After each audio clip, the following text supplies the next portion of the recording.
Two new arrivals will be with the Minnesota Wild tonight against Chicago, but not in the lineup. We'll look at the reasons why both Adam Beckman and Declan Chisum will not be suiting up for Minnesota tonight, as well as a look at a Chicago team that, for some reason, I feel like is going to be more of a problem than they should be tonight against the Wild. All that coming up on today's episode of Locked on Wild. We are your team every day. You're Locked on Wild, your daily podcast on the Minnesota Wild. Part of the Locked On Podcast Network, your team every day. Hey, this is Brandon Duham, and this is Locked on Wild. What is happening, everybody? Welcome into another episode of Locked on Wild, your daily Minnesota Wild podcast, part of the Locked on Podcast Network, your team every day. Thank you, as always, for making Locked on Wild your first listen each and every day. Make sure you subscribe on YouTube and your favorite podcast platforms so you don't miss out on any new episodes throughout the week. Today's episode is brought to you by FanDuel. Make every moment more. Right now, new customers get $200 in bonus bets if your best bet of $5 or more wins. Visit FanDuel.com/locked on to get started. On today's episode of Locked on Wild, we will talk about Adam Beckman not playing against the Chicago Blackhawks tonight.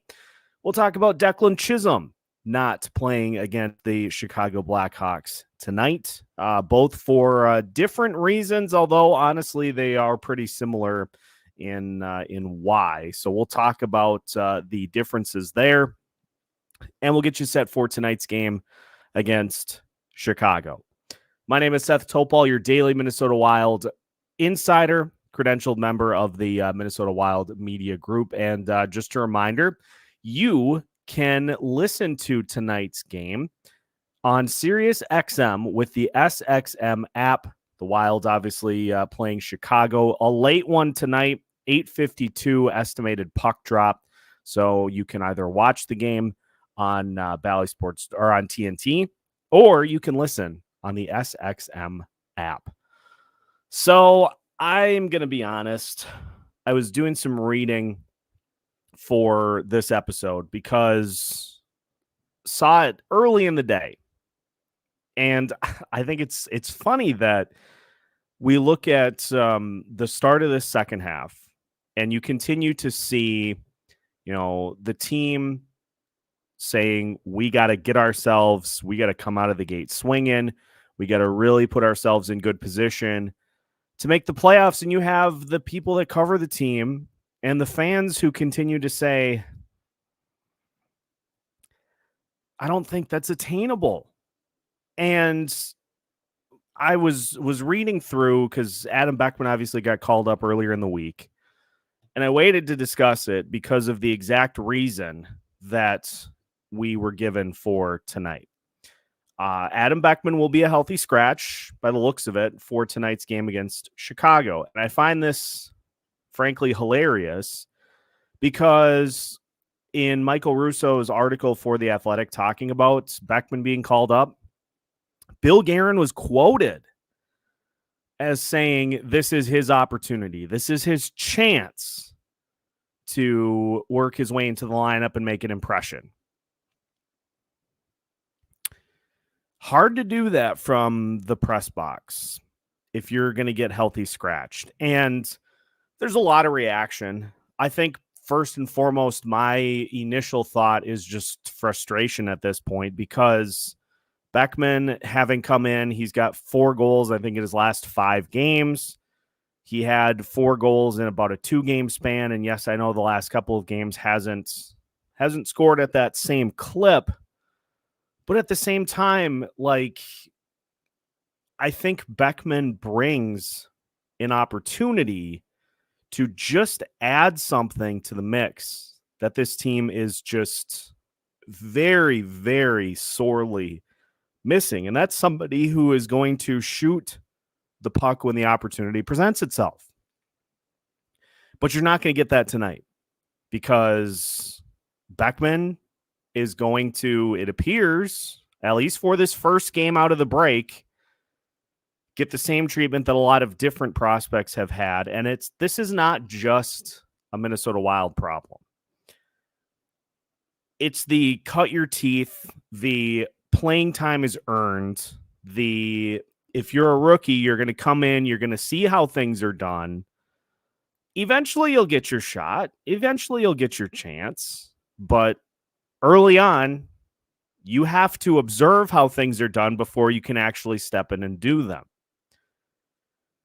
And I don't want to steal all of the thoughts that I have about Declan Chisum too, but I was just scanning through and just finishing reading the other article that Michael Russo put together in regards to Chisum's status, and I came upon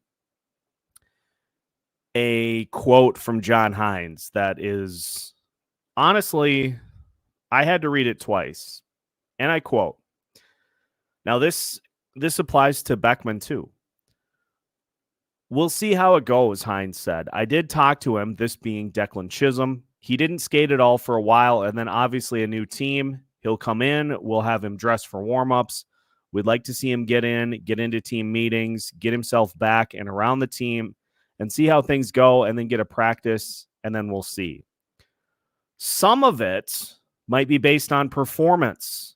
If guys play really well, we're not just going to yank a guy out to put him in. But some of it would be performance-based for when he will get an opportunity. We'll have to let it play out here a little bit. What, pray tell, what has the first 50 games of the season been about, if not for getting clear evidence that this formula has not worked? This formula has not consistently worked for this team throughout the course of the season. What have the first 50 games of the year been about?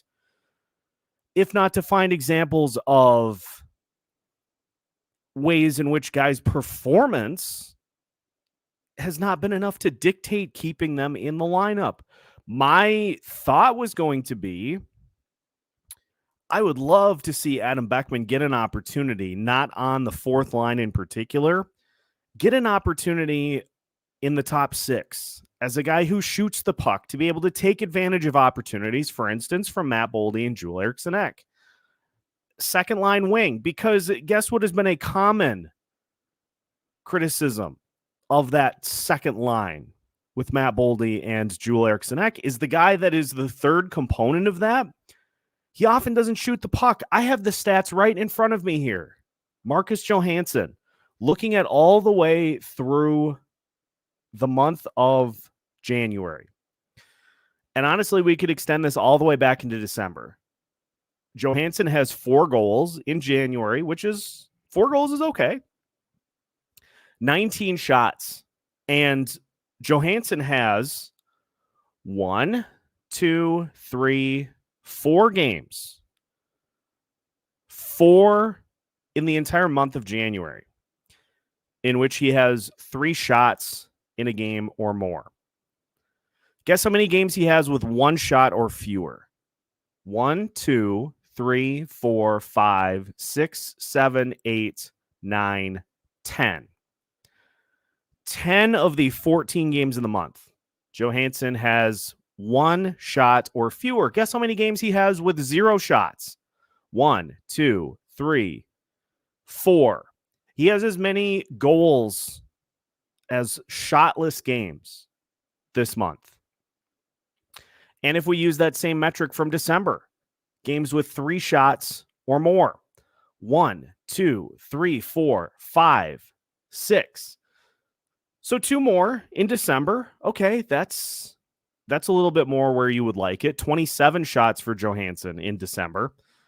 But games with 1 shot or fewer, 1, 2, 3, 4, 5. And so it just feels like an opportunity to reward a young player for playing well on the season. And more importantly, heating up over these last few weeks. Give them an opportunity and just let it rip. Let the shots rip with Matt Boldy and Joel Eriksson Ek creating opportunities. You played Marcus Johansson on the third line earlier in the season. So you're clearly not afraid of doing that. And to further that, let's look at what Freddy Gustafsson has done over the last, I extended this out to January. In the month of January, Freddy Gustafsson has 1 point in 12 games. He has taken 14 shots in 12 games. So you're telling me that those performances are worthy of continuing to get top 6 opportunities in Johansson's case and above fourth line opportunities in Freddy Gustafsson's case? You're telling me that those performances are worthy of continuing to get those opportunities? I will give John Hynes at least partial credit, because while those line combinations are what typically start games, we've seen consistently that key players are the ones that get the most minutes in these games. But guess what? You're not winning a ton of games anymore like you were when Hynes first took over. And so it is just, honestly, it's kind of crazy to me, the amount of times in which we hear stuff like this and we laud these prospects, we celebrate these prospects, we talk about the great things that these players have done. And anytime we bring somebody up, with the exception of Marco Rossi and Brock Faber, anytime we've brought somebody up this year, it's for a fourth line role on offense or a third pairing defenseman role on defense in limited minutes.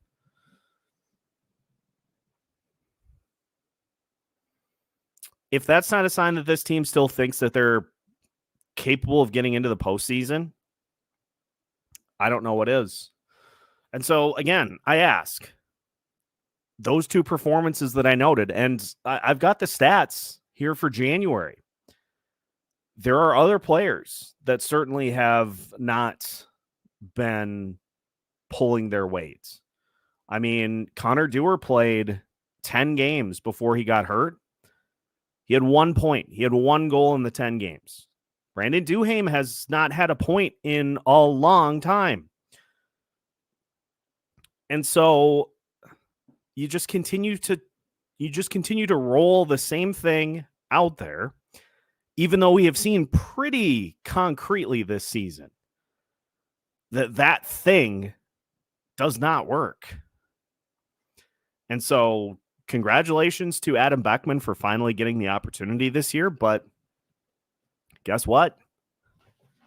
He's going to be watching this game the same way we are.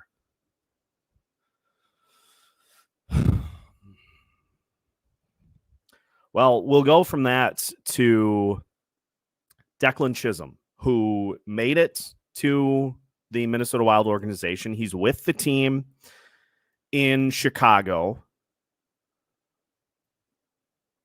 But same story for him as for Adam Beckman. So we'll talk about that as we continue today's episode of Locked on Wild after this.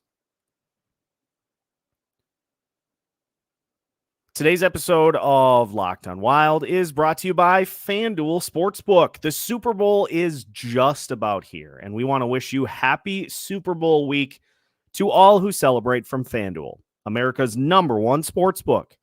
If you're like me, Super Bowl Sunday is all about trying to check those essential boxes, whether it be where you're watching the game at, whether it's in your living room or heading to a swanky Super Bowl party.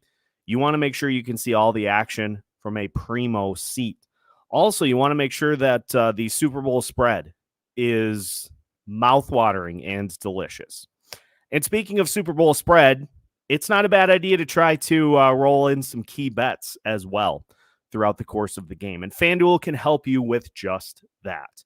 Not only can you bet on who will win Super Bowl 58, but FanDuel also has bets for which team will score a touchdown first, how many points will be scored, which players will score, and more.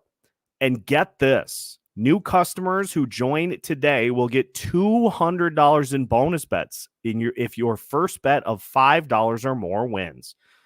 You could bet on who scores the first touchdown in the first quarter and have $200 in bonus bets if you win, $200 in bonus bets to throw at the rest of the game. That sounds like an unbeatable Super Bowl Sunday for me. Visit FanDuel.com/locked-on to get signed up. That's FanDuel.com/locked-on. FanDuel, official partner of the NFL. Welcome back to today's episode of Locked On Wild. Once again, we thank you for making Locked On Wild your first listen each and every day. Reminder to join us after the game tonight for a late Locked On Wild postcast with the game not expected to start until right around 8:52. We'll have you covered after the game with whatever ends up happening in this one tonight. So make sure to join us, and we'll chat about all the things that we saw, all the things that we wish we would have seen in tonight's game against Chicago. So Declan Chisum made it. He had some work visa issues, obviously coming from Winnipeg to Minnesota, and so that delayed his arrival to be with the Minnesota Wild here by a couple of days. And you couple that with the fact that Chisum hadn't played a ton for the Winnipeg Jets this season, also was off while the Jets were off. Chisum hasn't been on the ice for almost 2 weeks. And so Chisum not getting into the lineup tonight, I understand to a degree. Obviously, you need to give him an opportunity to kind of get his legs back under him. And so I'm not as mad about Chisum not getting into the game as I am about Adam Beckman. But again, let me refresh your memory on that quote that I just read from John Hynes, because this is going to be something now we have to keep an eye on when Chisum gets to where he is ready to have a part in this Minnesota Wild season. Some of it might be based on performance. If guys play really well, we're not just going to yank a guy out to put him in. But some of it would be performance-based for when he will get an opportunity. So we'll have to let it play out here for a little bit. What have we been watching all season with the third pairing? Again, if you want to say that performance will dictate things for the top four defensemen, that's fine, because you've got Faber, you've got, not into tonight's game, but Jonas Brodin, you got Jake Middleton, and you've got Dakota Mermis. If you want to roll with those, and Zach Bogosian, if you want to roll with that as a top four, fine, because for the most part, those guys have been good this season. But why are we going to sit here and say that what happens with guys that we have had the opportunity to watch for the entirety of the season so far, and that whether or not they come out of the lineup will be performance-based? I'm starting to think we are in the midst of an elaborate tank job by this team, because I can't wrap my head around it, because the performance from that third pairing for the most part this season has been pretty bad. I tweeted it out today, and the number here, this is courtesy of moneypuck.com. Among defensive pairings to play at least 38 minutes together. And I had to scale it back. So obviously it's not a huge sample size from what we've seen from Merrill and Goligoski together specifically. Those two have been in the lineup quite often in different pairings. But just listen to now what we will likely get for tonight's game. Among defensive pairings to play at least 38 minutes together, John Merrill and Alex Goligoski rank 393rd out of 406 an expected goals percentage at 32%. So here's what that means. Expected goals percentage is the percentage of time that either you or your opponent, if a goal is scored, who scores the goal. If it were 50%, it would be a coin flip. If it were 80% in favor of your team, if it were 80% in favor of the Minnesota Wild, that means that 80% of the time when a goal is scored on the ice, it is the Minnesota Wild scoring the goal. 32% means that 68% of the time when a goal is scored on the ice with John Merrill and Alex Goligoski on the ice, that it is scored by the opponent. And I'm not a math guy. I'm not Socrates over here. That percentage doesn't seem great. And again, why are we clinging to the ice time is earned, not given? Because a lot of the people that are getting ice time for this team have not been good. So if you're gonna use that as your pillar philosophy, actually enforce it. I don't get it. I really don't.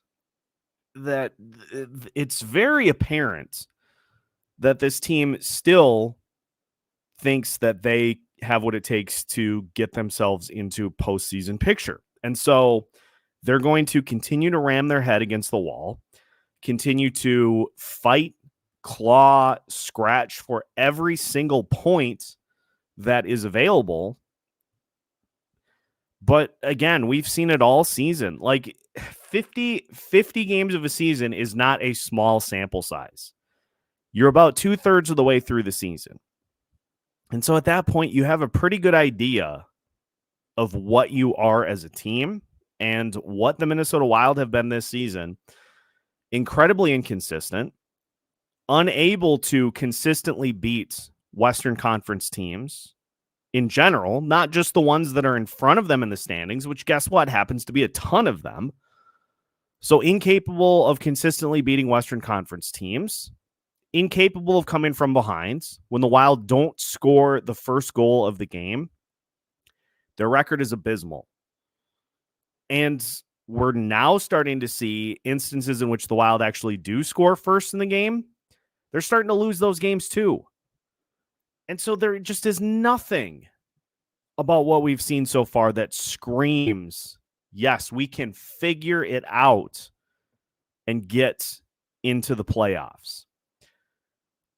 And so why do we continue to cling to these guys in the lineup that if you are really earnestly trying to fight for playoff positioning, some of these guys do not give you the best lineup that you could be fielding. So what are we doing here? I would like to know. The fan base would like to know, because it seems like a lot of what's being done is being done to try to lose these games, while outwardly saying we got to win every game that we have coming up so that we can get ourselves to the playoffs. So I just would like some consistency is really all I'm asking for. And to not turn this into a merit-based discussion when we have the statistics right in front of us of how players have been playing and can easily access them to determine if players that are getting key contributions in this lineup actually deserve them. And I mean, numbers don't lie.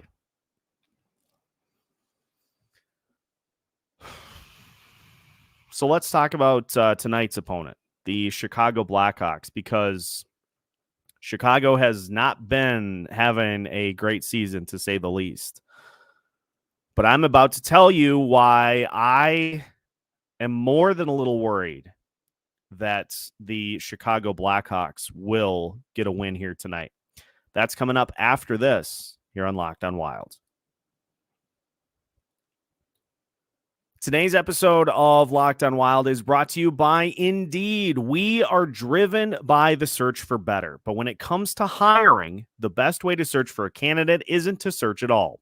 Don't search, match with Indeed. Ditch the busy work. Use Indeed for scheduling, screening, and messaging so you can connect with candidates faster. And Indeed doesn't just help you hire faster. 93% of employees agree Indeed delivers the highest quality matches compared to other job sites, according to recent Indeed surveys.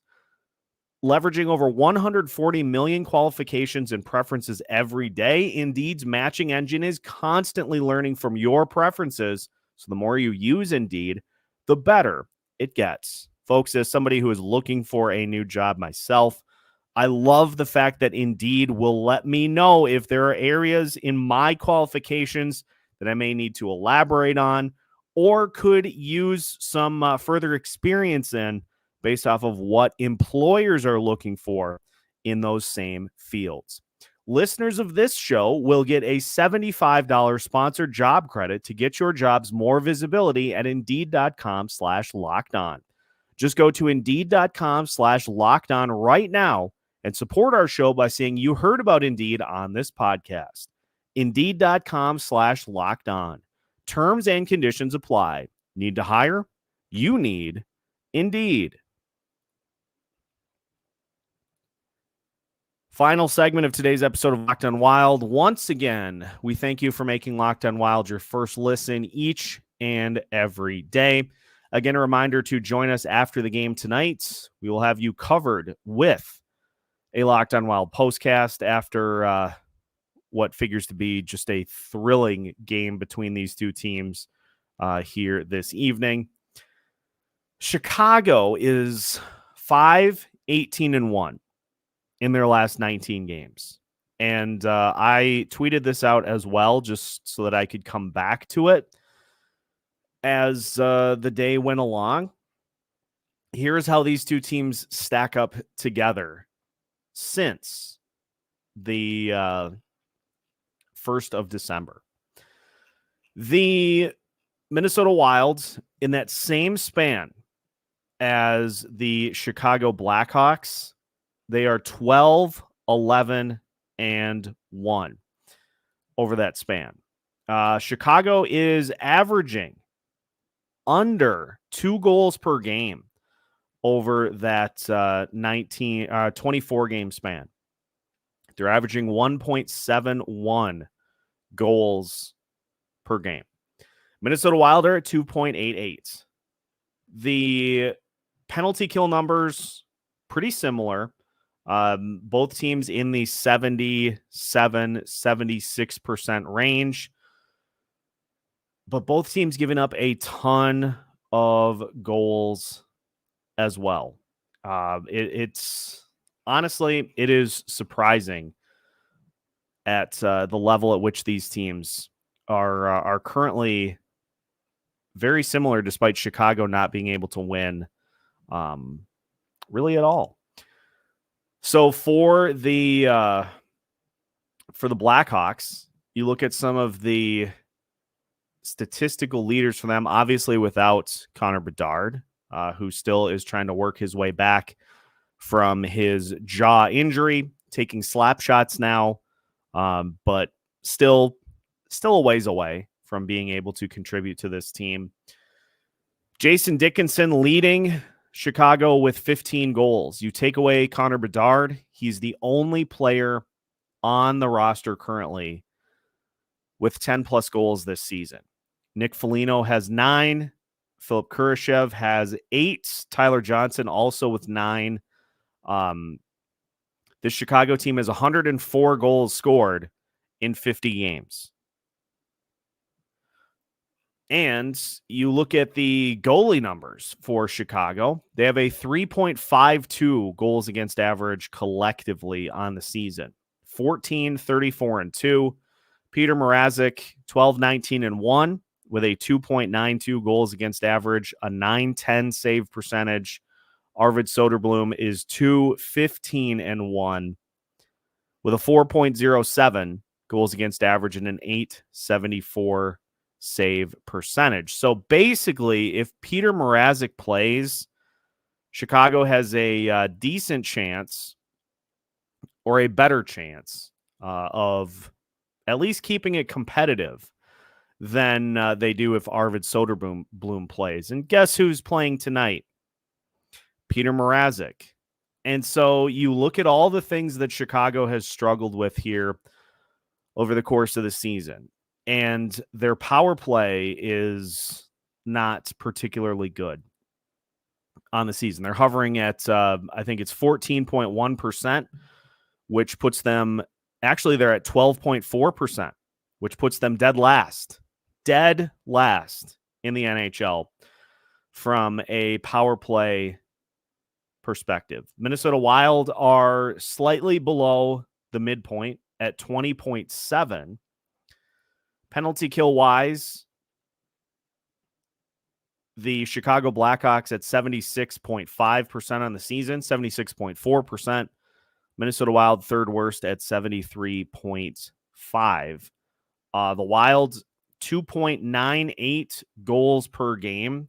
They have scored 45 more goals than Chicago has this season in one fewer game. So why do I feel as though this is shaping up to be a Minnesota Wild loss? Well, for one, no Jonas Brodin tonight. Brodin is sick. It's going to take him a little bit of time to work himself back into hockey shape because evidently whatever bug he had, he ended up losing some weight. You've got Ryan Hartman on the top line with Kirill Kaprizov and Matt Zuccarello. You have your Boldy, Eriksson Ek, Johansson combination as your second line. We've put Marco Rossi back down on the third line with Marcus Foligno and Freddy Gustafsson. And then you've got Vinny Lettieri back in the lineup, playing with Brandon Duhaime. And honestly, the other player on the fourth line, honestly, I don't even know, because to be honest, just frustrated that again, we're going to continue to roll this same combination out there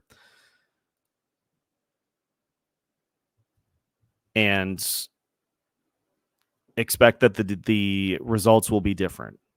Well, guess what? They haven't been. They haven't been, and I don't know. I don't know how many times it's going to take for things to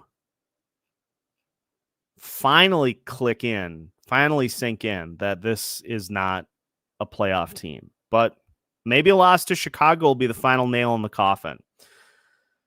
Because honestly, I'm not going to be surprised by it one bit. All the rhetoric has been, we got to storm out of the gates. We got to play our brand of hockey. Minnesota Wild brand of hockey this year has been to play incredibly inconsistent, to have large stretches of games in which the team disappears, allows the other team to dictate the tempo. And guess what? Chicago has a bunch of young players that have nothing to lose. And at this point, they are playing for a bigger opportunity with Chicago or an opportunity with somebody else elsewhere. And so 5-3 Chicago is my actual prediction. And I think Chicago will get an empty net goal at the end of this one to seal the win. But I don't know.